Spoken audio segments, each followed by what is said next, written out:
I always thought I had a good life. Solid job, a home I loved, and a wife who was supposed to be my partner in everything. Sarah was smart, funny, beautiful. Exactly the kind of woman I thought I'd never be lucky enough to have. We had been through a lot together, especially those early years of struggling through college and figuring out what we wanted. But once we got settled into this life, I thought it was safe. I thought I was happy. We didn't argue much, not really. Sure, there were moments of tension like any couple, but nothing I couldn't handle. I trusted her, and I believed she trusted me. I thought we were building something real. And for the most part, I was happy with the way things were. But then, something shifted. It started slow at first. She began staying late at work more, getting home after 9, sometimes later. There were nights she went out with her friends, and I didn't mind at first. I mean, she needed her time, right? I wasn't the kind of guy who would hold her on a short leash. But after a while, the excuses started sounding hollow. I noticed how she would avoid my questions about what she'd done, who she'd been with. Not in an overt way, but enough to make me feel like I was asking too much. Like I was being clingy or suspicious. But I wasn't stupid. I wasn't some fool who couldn't see the writing on the wall. Something was changing, and I had that gnawing feeling in my gut, the kind of feeling that makes you start wondering if you've been living in a dream world. I tried to ignore it. I didn't want to go looking for trouble. But then it got to the point where I couldn't ignore it anymore. The late nights, the secrecy, the weird vibes between us. I had to know what was going on. So, one Saturday when Sarah went out with friends again, I made a decision. I wasn't proud of it, but I grabbed her phone when she wasn't looking. I never thought I'd be the guy to do something like that, but I couldn't shake the feeling that something was off. Maybe if I found nothing, I'd feel better. Or maybe I'd just put my doubts to rest. What I found? I wish I hadn't. There were pictures first. Just a few, but enough to make my heart drop. She was out at some nightclub, her arm around a guy I didn't recognize. They looked happy, laughing. At first, I thought maybe it was just someone she'd met that night. I kept scrolling. But then I found the messages. And I couldn't unread them. "I'll never forget last night," one said. "I wish you weren't married. We'd be perfect together," another one read. I stared at those words for what felt like an eternity. I didn't know what to feel. Anger, disbelief, betrayal. All of it hit me at once, like a freight train. My stomach twisted in knots. I wanted to throw the phone across the room, to scream, but all I could do was sit there and let the weight of it sink in. This was real. This wasn't some mistake or a miscommunication. She had cheated on me. I didn't know what to do next. Part of me wanted to confront her right away, to get in her face and demand the truth. But I couldn't. I wasn't ready for that. I didn't want to be the guy who just exploded in a fit of rage, only to regret it later. No, I needed to think this through. I needed to figure out what I was going to do. So, I didn't say anything. Not immediately. Instead, I just watched. I watched her go on like nothing had changed, watched her act like the same person she'd always been. And I hated her for it. I hated the way she could lie so easily, like she hadn't just ripped apart everything we had. But the worst part was that I still loved her. I didn't know how to reconcile that. How could I love someone who had done this to me? But the more I thought about it, the more I realized that the hurt wasn't just about the affair. It wasn't just about her sleeping with some random guy at a club. It was about the fact that she had lied to me. She had betrayed everything we'd built together, and now I was left to pick up the pieces of this broken trust. And that was when I realized that this wasn't just about her anymore. It wasn't just about catching her in the act, or even getting her to admit what she had done. This was about me. I needed to make her feel the way I felt. The pain I was carrying, she had to feel it, too. I wasn't going to let her get away with this. Not without consequences. So I made a choice. I wasn't going to just confront her. I wasn't going to get angry and yell at her. No, I was going to make her regret everything. I would make her feel the weight of what she had done. And when it was all said and done, I'd walk away. Because I would never forgive her for this. Not after everything. And that's when I started planning. The days after I found out felt like I was walking through fog. Everything was numb. I'd see Sarah, and it was like I was looking at a stranger. She'd smile at me, kiss me like everything was normal, and I'd just stare. I couldn't bring myself to pretend anymore. I couldn't even look at her without feeling sick to my stomach. How could she do that? How could she betray me like that with some random guy at a bar? How could she look me in the eye every day, knowing what she'd done? But I didn't let it show. I was smart about it. I acted like everything was fine on the surface. I didn't give her the satisfaction of seeing me fall apart. No, I wasn't going to let her have that. Not after everything. I started playing the long game. I needed a way to make her feel the same thing I was feeling. Empty, lost, betrayed. I needed her to understand the weight of what she'd done, and the only way to do that was to make her feel like she was losing everything. I knew I couldn't just confront her and demand answers. She'd lie her way out of it. She always had. Instead, I had to make her feel like the ground was slipping out from under her. That's when I started thinking about Rachel. Rachel was Sarah's best friend. They'd known each other since high school. They'd always been close, so close that I never once thought to question their friendship. But now everything felt different. If Sarah could sleep with a stranger and keep it hidden from me, why couldn't I do the same? I didn't want to, not at first. I didn't want to sink to her level. But as the days went on and I watched her act like nothing was wrong, something inside me snapped. Rachel had always been nice to me. We'd had drinks together, chatted about life, joked about random stuff. She seemed like a cool person, the kind of friend you trust. But when Sarah wasn't around, Rachel always seemed a little too eager to make sure I felt comfortable, a little too willing to stay around and talk.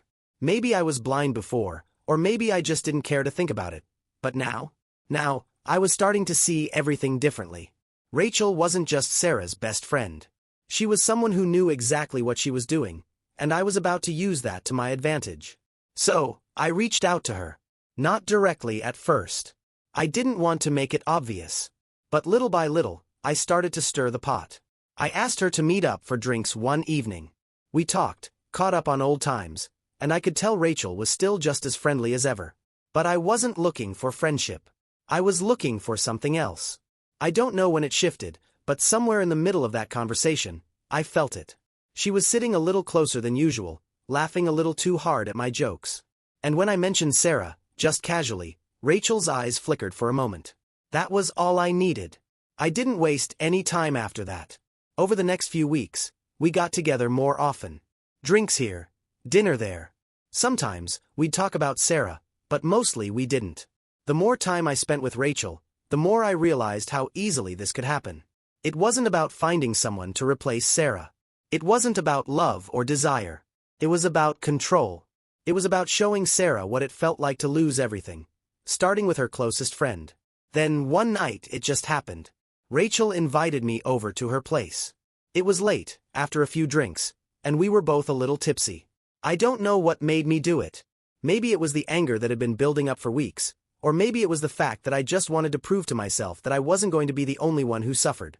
But when I kissed her, I didn't feel guilt. Not at first, anyway. We didn't talk about it after. I didn't expect Rachel to bring it up, and neither did I. It wasn't about her. It was about Sarah. And now, I had the perfect tool to make her squirm. The next day, I acted normal. Nothing had changed between me and Sarah. I didn't bring it up, didn't act different. But I could see it, just a tiny flicker in her eyes when we spoke, like she knew something was wrong. She didn't suspect a thing yet. I didn't care. That wasn't my goal, at least not yet. What mattered now was that I had a plan in motion. Rachel was in the game. And I was going to use her to make Sarah feel what I had felt, the slow burn of betrayal. I had started this whole thing because I needed her to feel what I felt, and now I had the leverage to make that happen. I wasn't sure how long I could keep this up, but I wasn't going to back down. Not when I was this close. This was just the beginning. The first time I saw Sarah's face after what happened with Rachel, I had to fight every urge in me not to laugh. She had no idea. None. She went about her day like nothing had changed, like everything was still perfectly fine. And I let her. I let her think that things were normal between us because that's exactly what I needed. But in the back of my mind, I was already planning my next move. The first step was easy. Keep things casual, keep up appearances, make sure she didn't suspect a thing. But the real game was just getting started. I wasn't going to make this quick. I wasn't going to just drop the bomb on her and let the chips fall where they may. No, I needed to play this out. I needed to twist the knife slowly, until Sarah realized exactly how much she had to lose. And I wasn't going to do it alone. Rachel had been a good first step. I didn't expect her to be a pawn in my plan, but that's what she'd become. It was like she didn't even think twice about what we'd done. She seemed fine with it. Too fine, in fact. I started seeing her more frequently, under the guise of catching up, but in reality, it was all part of the strategy. I made sure she was there whenever Sarah wasn't.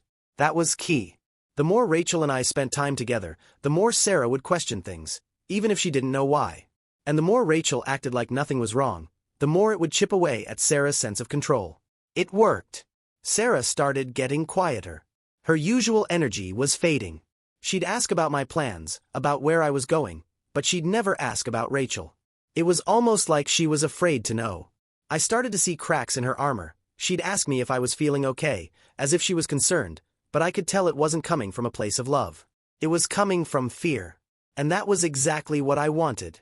I kept Rachel in the loop, though. It wasn't like we were doing this for fun, or because we were some twisted little team. No, I had no illusions about Rachel. She was just another part of the game, and if she thought she was helping me in any way, she was sadly mistaken. I was playing her, too. The more I made her think this was all part of some big shared secret, the more I could push her closer to the edge. And once Sarah found out, it would be a game of survival. One evening, Sarah came home early from work. I was sitting on the couch, watching TV, pretending like I hadn't just spent the past few hours with Rachel. She walked in quietly, and for a second, I thought she might have figured it out. I saw the way she looked at me, like she was trying to read me, trying to find something in my eyes. But I just looked back at her, gave her a half smile, and said nothing. That was when it started to get interesting. The next few days were tense. Sarah kept asking questions, but in that roundabout way, like she was trying to get a read on me without actually asking anything direct. And then, Rachel called me. I picked up the phone, and she sounded off. "Jason, we need to talk." "I think Sarah's starting to catch on," she said, almost sounding panicked. I didn't say anything right away. I just let the silence hang there for a moment. "Catch on to what?" I finally replied. Rachel was quiet for a second before she spoke again, slower this time. "She's been asking about us, about when we hang out, and it's starting to feel, I don't know, weird." "She's not stupid, Jason."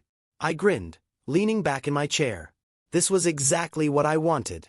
This was the moment I'd been waiting for.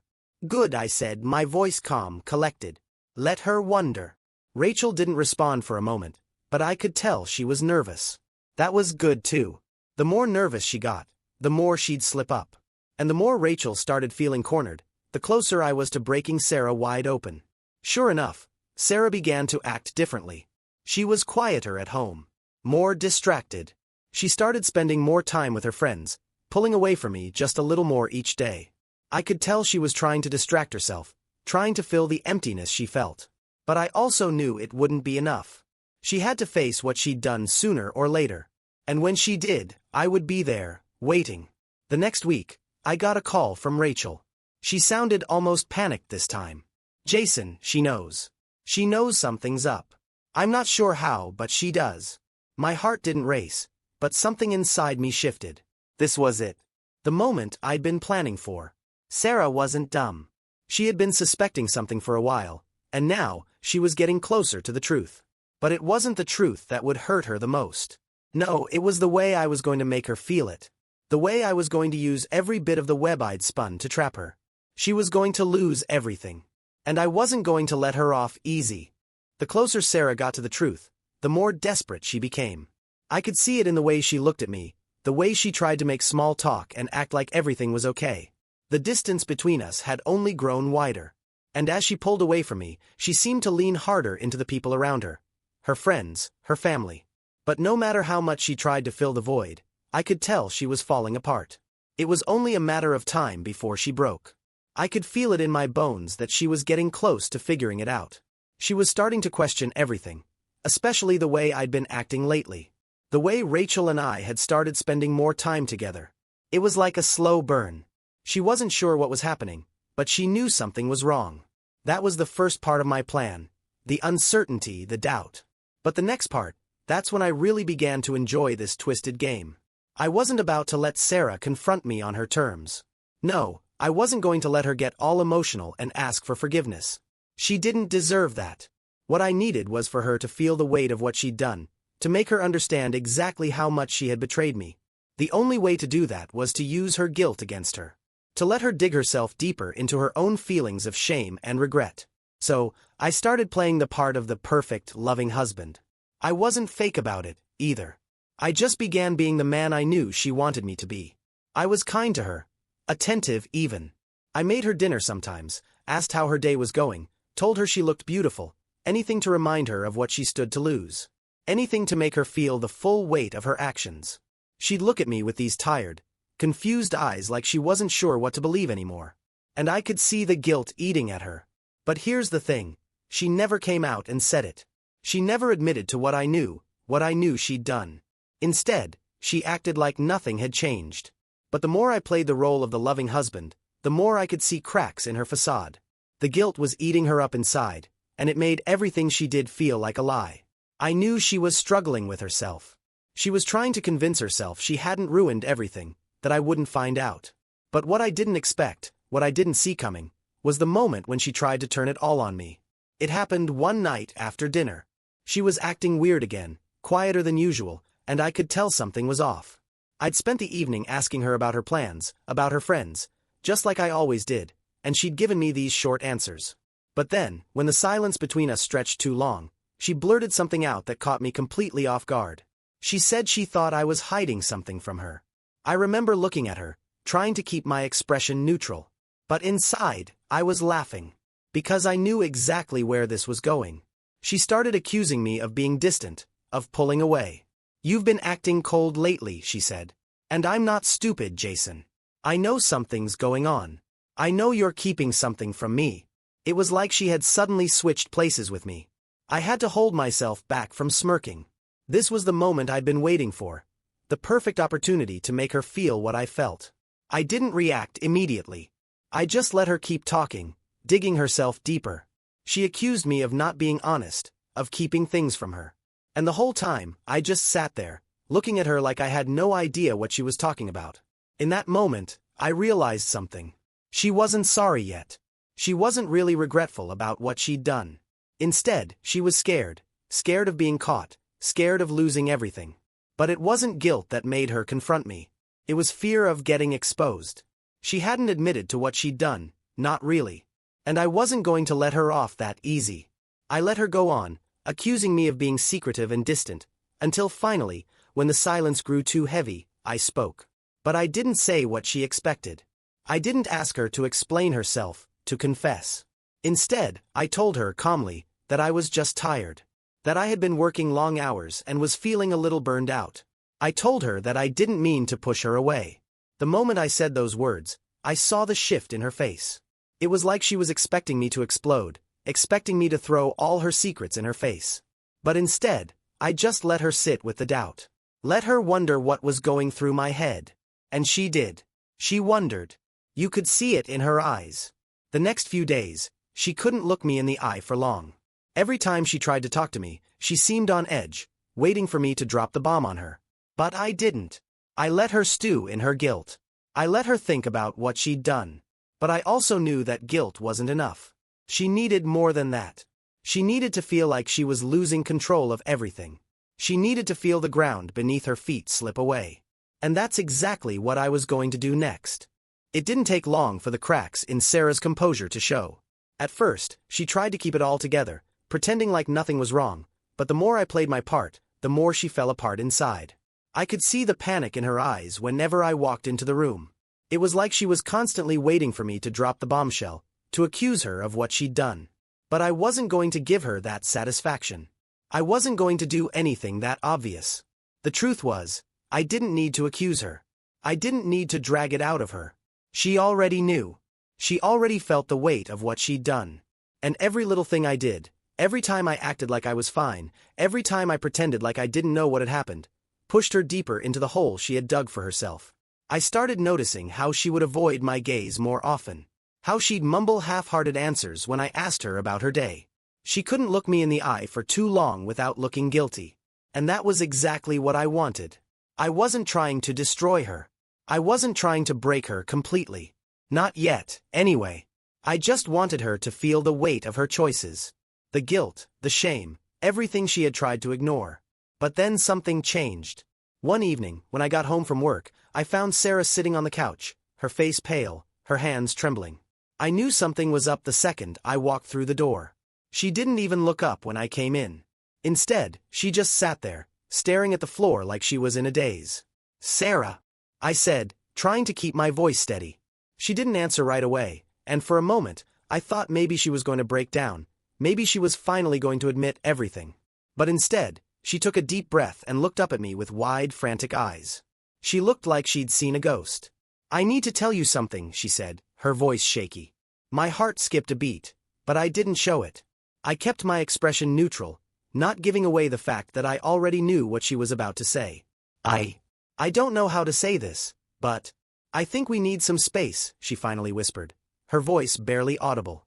I blinked, surprised at the suddenness of it. Space. What the hell did that even mean? It wasn't what I had expected. I thought she was going to come clean. I thought she was going to confess and apologize, but instead, she was asking for space? It was like she was trying to control the narrative, trying to make it seem like the distance between us was my fault, not hers. And for a second, I almost felt bad. Almost. But then I remembered everything. The lies. The betrayal. The way she had acted like nothing was wrong while I watched her pull away. No. I wasn't going to let her take the high road. I wasn't going to let her make this seem like it was all just some misunderstanding. She didn't deserve that. I didn't react immediately. I just stood there, looking at her. I could see the desperation in her eyes, the way she was trying to figure out how I would respond. But I didn't give her anything. I just let the silence stretch out. "I don't think space is what you need, Sarah," I said after a long pause. My voice was calm, controlled. "I think you need to face what you've done."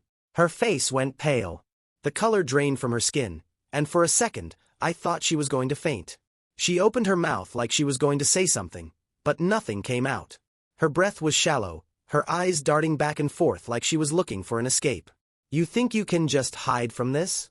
Pretend like nothing happened?" I continued, letting the words sink in. "I'm not going to pretend, Sarah. You don't get to just sweep this under the rug. You don't get to ask for space like I'm the one who's messed up here." I could see her struggling to hold herself together, but it was too late. The mask was slipping. The guilt was written all over her face. She wanted to explain, to make it seem like it didn't mean anything, but I wasn't going to give her that opportunity. "Not yet. I'm not asking you to forgive me," she whispered, her voice breaking. I need some time." Time. She needed time? I couldn't help but feel a bitter laugh rise in my chest. She had already had time. She had taken all the time in the world to make this decision, and now she wanted to act like she was the one who needed to heal? I didn't say anything more. I just walked out of the room and left her there, sitting on the couch, trying to figure out what to do next. She wanted space? Fine. She could have it. But I wasn't going anywhere. I wasn't done with her yet. That night, I stayed up late, just lying in bed, thinking about everything. I knew I was getting close to the breaking point. Sarah was already starting to crack. The guilt was starting to eat at her, but I needed to push it further. I needed to make sure she realized that this wasn't just going to blow over. There were consequences to her actions, and I was going to make sure she felt every single one of them. She thought she could take space from me? Fine. But I was the one in control now. And I wasn't going to let her off easy. The next few days were suffocating in their silence. Sarah had asked for space, but what she really wanted was a way to run from the mess she'd created. I could see it every time I looked at her, her eyes darting around, avoiding mine, like she was afraid of what I might say next. Every time I tried to talk to her, she gave me these half-answers, as if she were afraid I'd push her too hard. But I wasn't going to give her the escape she wanted. Not yet. I could feel the tension building, thick and heavy. Sarah wasn't the woman she had been a few weeks ago. That carefree, confident woman was gone. In her place was someone who was scared. Scared of me, scared of the truth, and scared of the consequences of what she'd done. And I was just waiting for the moment when she couldn't hold it in anymore. But what I didn't expect was the phone call. It was a Saturday afternoon when Rachel called me. Her voice was frantic, like she was holding her breath. It had been a couple of days since I'd seen her, since our last meeting, and I hadn't heard from her in a while. "Jason, I think we need to talk," she said, barely above a whisper. I sat up in bed, instantly alert. "What's going on?" "I'm freaking out," she confessed. Sarah is acting weird. I don't know if she's put it together, but she's been acting different. I think she knows. She's been asking me all these questions about you. She keeps saying she doesn't know who to trust anymore. Jason, I swear, she's close to figuring it out. I don't know what to do. The words hit me like a cold slap. It was happening faster than I thought. Sarah was getting closer to the truth, and I wasn't sure how much longer I could keep this act up. But I wasn't worried. I had been leading her to this moment, pulling her closer and closer to the edge, and now that she was nearly there, I wasn't going to let her pull back. I'm not backing down, Rachel, I said, my voice low and calm. If she's asking questions, then it's time to move this forward. She needs to know what she's done. She needs to feel it. There was a long pause on the other end of the line. I could practically hear her heart racing. Are you sure you want to do this? Because once it's out there, there's no going back. Once it's out there, it's over, I replied flatly. She's had plenty of chances to come clean. She hasn't. She doesn't get to hide anymore. I could almost hear Rachel nodding, even though we weren't in the same room. Okay, fine, she whispered. But you need to do it soon. This waiting around is killing me. I'm afraid she's going to go off the deep end when she finds out. I'm not waiting anymore, I said, the decision made. I'll talk to her tonight. I hung up the phone, my heart pounding with anticipation. It was time to end this. No more games. No more pretending. Sarah had been walking around in this fog of guilt for too long, and now it was time for her to face the reality of what she had done. That night, after dinner, I sat her down on the couch. Sarah had been quiet all evening, her eyes distant, her mind clearly somewhere else. I could tell she was expecting me to confront her, but she didn't know how or when. That uncertainty, it was like the air between us was thick with it. Sarah, we need to talk, I said, my voice steady, like I was just making a simple request. She looked at me, her expression unreadable. I could see the panic starting to bubble beneath her calm exterior. What is it, Jason? I didn't waste time with small talk. I know about you and him, I said, keeping my eyes locked on hers. Her face went pale, the blood draining from her cheeks. I didn't give her a chance to speak, to deny it or try to explain. I could see it in her eyes, the guilt, the fear. I knew she was about to crumble, and I wanted her to feel every bit of it. You thought I didn't know, I continued. You thought you could get away with it, that I wouldn't find out. But I've known for a while now, Sarah. I've known everything. Her lips trembled. Jason. I'm so sorry. I never meant for it to happen. It was a mistake. A huge mistake. I leaned forward, cutting her off before she could go any further. Don't you dare say it was a mistake. Because you know as well as I do that it wasn't. A mistake is forgetting to buy groceries. What you did wasn't a mistake, Sarah. It was a choice. A choice you made. She shook her head, tears welling up in her eyes, but I didn't stop. I couldn't stop now. I needed her to feel every word, to understand that this wasn't about forgiving her. It was about making her understand the consequences of what she had done. You're right, she whispered, her voice cracking. I don't know why I did it. I don't know what came over me. I don't know. I could see her falling apart in front of me, but there was no pity in me. Not anymore. You don't get to make excuses, I said, my voice low, almost like a warning. You made your bed. Now you get to lie in it. I could see the weight of it sinking in, that slow realization that there was no escaping this. That there was no quick fix. No way out of the mess she'd made. She was starting to break, her shoulders shaking with silent sobs, but I wasn't done. Not yet. You wanted space, right? I said, leaning back, watching her reaction. I'm giving you all the space you need. But I think you'll find that space is going to be a lot harder to handle when you realize you've pushed everyone who loves you away.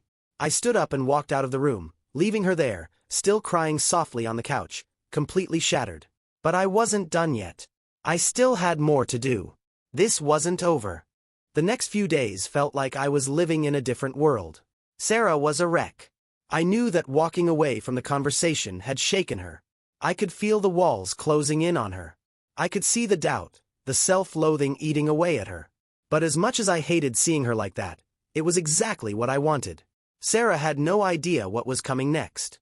For the first time in a long time, I could sense that I was the one in control. Not her. Not her guilt, not her apologies.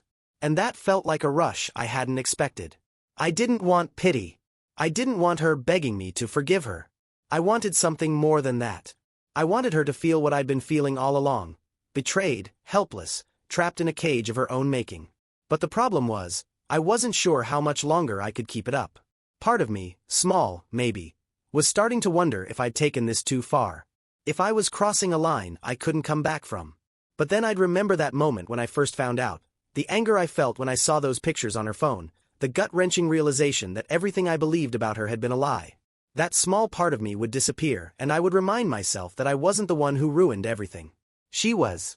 And I wasn't going to let her just waltz away from this without facing the consequences. She barely spoke to me after the confrontation. For the first time, I could feel her truly pulling away. It was like she didn't know how to talk to me anymore, and honestly, I wasn't sure I wanted to talk to her either. Her attempts at small talk, asking about my day, offering me coffee, fell flat. I didn't engage. I didn't want to hear her excuses. And that's when it happened. The moment Sarah finally cracked. It wasn't in the way I thought it would be. I expected her to scream, to demand answers, to throw herself at me, begging for my forgiveness. But she didn't do that. No, she just collapsed. One night, I came home late from work. It had been a long day, but I knew she'd be home by the time I got there. The house was quiet, darker than usual. When I walked in, Sarah was sitting on the couch, her face in her hands, her body hunched over like she was trying to disappear. For a second, I almost didn't recognize her. There was no more pride, no more defense. Just emptiness. "Sarah," I said, my voice quieter than I expected. She didn't look up. Didn't move. "Please, Jason," she whispered, almost to herself. "I can't do this anymore." The words hit me like a punch to the gut. I had never seen her so broken. I had never seen her look so defeated. The woman who used to walk through life with such confidence, who always had an answer, always had a way out, was now reduced to this. To tears. To silence. I didn't sit beside her. I didn't go to her. I just stood there, watching her, letting her feel the weight of her own choices. "I'm sorry," she said again, but this time, there was no bravado, no excuses. Just raw, heartbroken guilt. I didn't answer her. I didn't have to. The silence between us was enough. And then, almost as if a switch had been flipped, Sarah broke down completely. She reached out for me, her hand shaking, her voice full of desperation. "Jason, please. I'm sorry. I don't know how to fix this. I don't know what I was thinking. Please, tell me what to do. Please, tell me how to make this right. I'll do anything. I swear I will. Just don't leave me like this." Her words were a blur of desperation, but I didn't move. I didn't reach out for her. I stood there, just watching. I had already made my decision. And that wasn't what I wanted from her. I didn't want her begging me to forgive her. That wouldn't be enough. What I needed was for her to see everything she had lost. For her to feel every inch of the distance between us. To understand that this wasn't something that could be fixed with a few words. The only thing I said to her in that moment was simple. "You had your chance, Sarah. And you blew it." And then I walked away. That night, I didn't sleep in the same bed as her. I couldn't. The thought of lying next to her, pretending everything was fine. No, that wasn't something I was willing to do anymore. I went to the guest room, closed the door behind me, and let the stillness settle in. I could hear Sarah crying in the other room. It was like a quiet sobbing, muffled by the walls, but it didn't move me. It didn't make me feel sorry for her. It made me feel justified. I wasn't sure where things would go from here. Would she leave? Would she try to fight for me? Or would she just stay silent, hiding from what she'd done? But honestly, I didn't care anymore. I had done what I set out to do. I had made her feel the pain she caused me. And now it was up to her to decide whether she wanted to live with that or not. I just hoped she knew. There was no coming back from this. Not for me. Not for us. The days that followed felt like I was trapped in some kind of limbo. Sarah's sobbing had stopped, but the silence between us was louder than anything else. She was there, but not really. She'd been living in a fog for days, distant, barely making eye contact, retreating into herself. She knew she'd crossed a line. And so did I. But as much as I hated seeing her like this, I couldn't help but feel something else. Relief. I had no idea how much weight I'd been carrying until I saw her broken, destroyed by the very thing she'd done to me.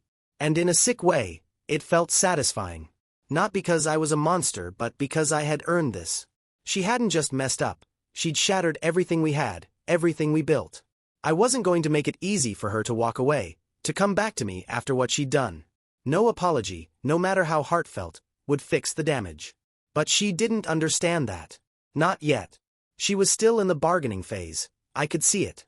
She was still hoping there was a way back to the life we had before, that somehow all the pieces could fall back into place. But she was wrong. I went to work every day, pretending like I didn't feel the weight of everything. Pretending like my life wasn't being torn apart by this quiet war we were waging at home. Sarah would send me texts, mostly about the small stuff, grocery lists, reminders, things that didn't matter. She'd try to engage me in conversation, asking about my day, but I kept things short. I wasn't ready to talk to her. Not like that. Not when everything between us had already been poisoned. One night, I came home late from work, and she was sitting at the kitchen table. She hadn't moved all evening, it seemed. She looked up at me when I walked in, her face pale and drained, like she hadn't slept at all. "I don't know what you want from me, Jason," she said, her voice barely above a whisper. I just stood there. I wasn't sure what she wanted me to say. I had already made it clear that this wasn't something that could be fixed with words, but she was still trying to get me to play her game. She wanted me to forgive her, wanted me to tell her everything would be okay. But I wasn't going to do that. "You're right," I said quietly. "You don't know what I want. Because you didn't think about what I needed before you did this."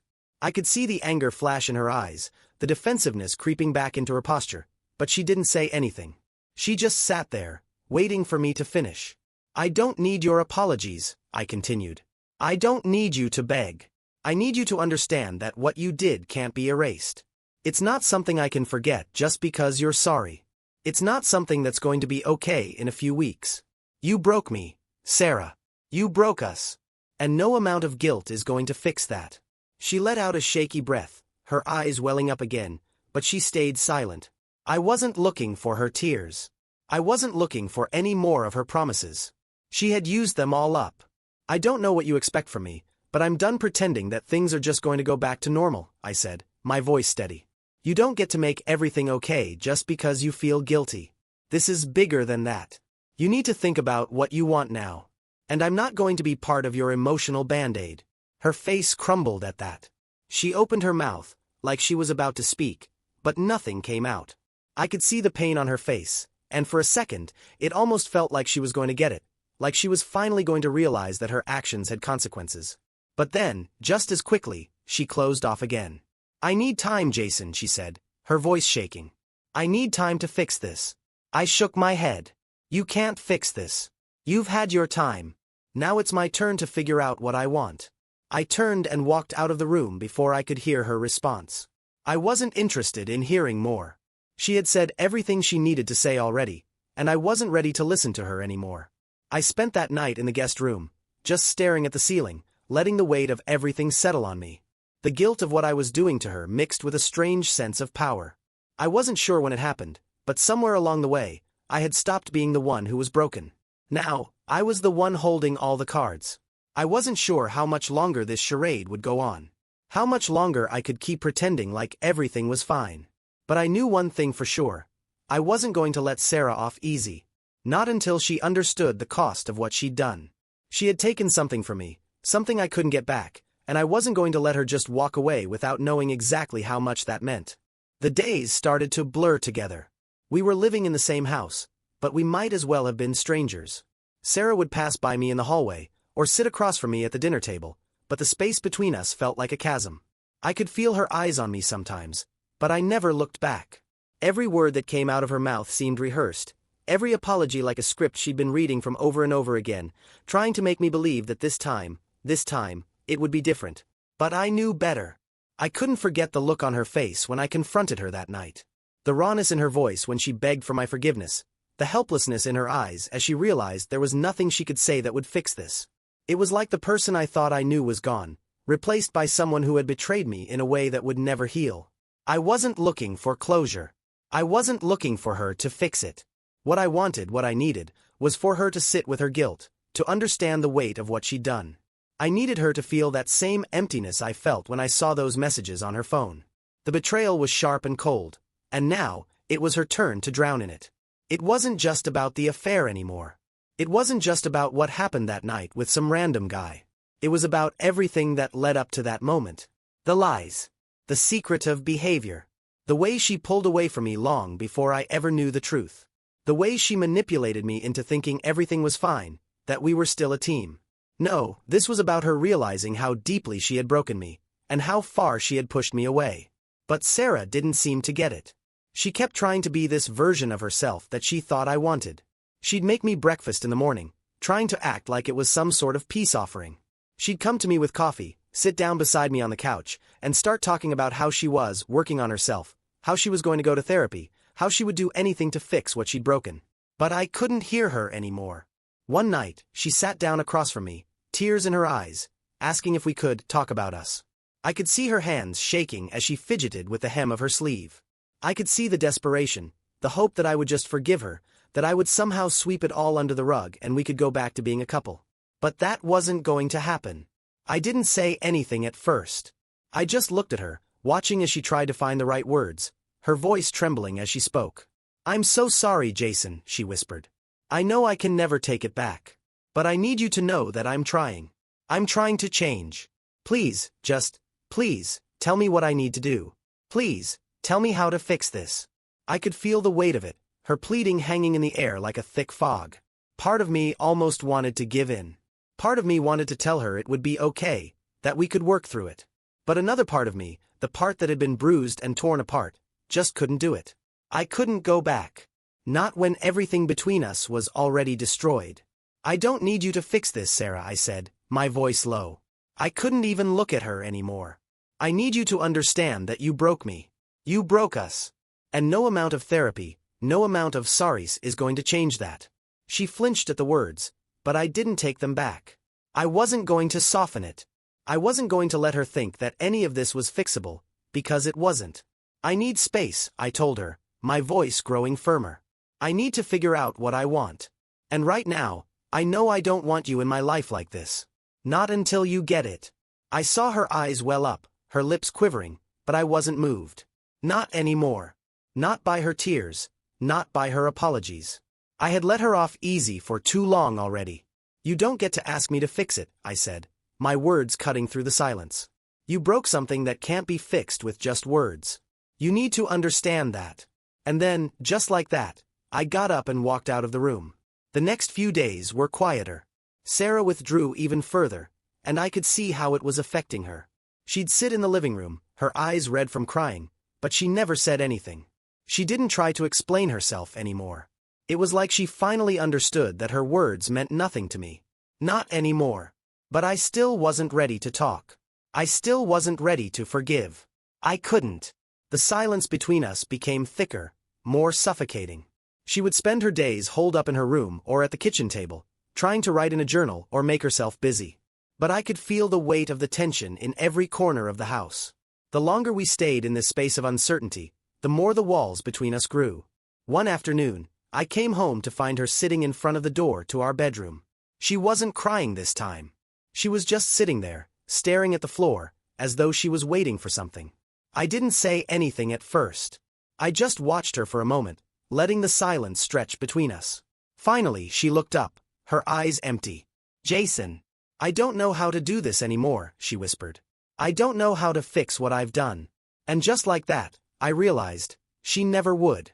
She had no idea how to fix what she'd done, because what she had broken was beyond fixing. I wasn't sure if it was even possible for her to truly understand the damage she'd caused. The selfishness. The deceit. The way she ripped my heart out and just left it there, broken. I wasn't angry anymore. I was numb. And I was done. "I know," I said quietly, and then I turned around and walked away. The days dragged on, and the weight of everything became unbearable. Sarah's attempts to bridge the gap between us had grown more desperate, but they only reminded me of how far we'd fallen. She was a shell of the woman I'd once loved, her eyes filled with regret and fear. But no matter how much she tried to fix things, it all felt hollow. I couldn't shake the image of her betrayal, couldn't unhear the lies she'd told or undo the trust she'd shattered. The breaking point came one evening when I came home from work and found her sitting at the kitchen table, her face pale and drawn. She looked up at me with an expression I couldn't read. Part guilt, part determination. It was the kind of look that told me something was about to happen. "I can't do this anymore," she said, her voice trembling. I stood there, unsure of what she meant. Was she finally admitting defeat? Was she ready to walk away? "I've been trying, Jason.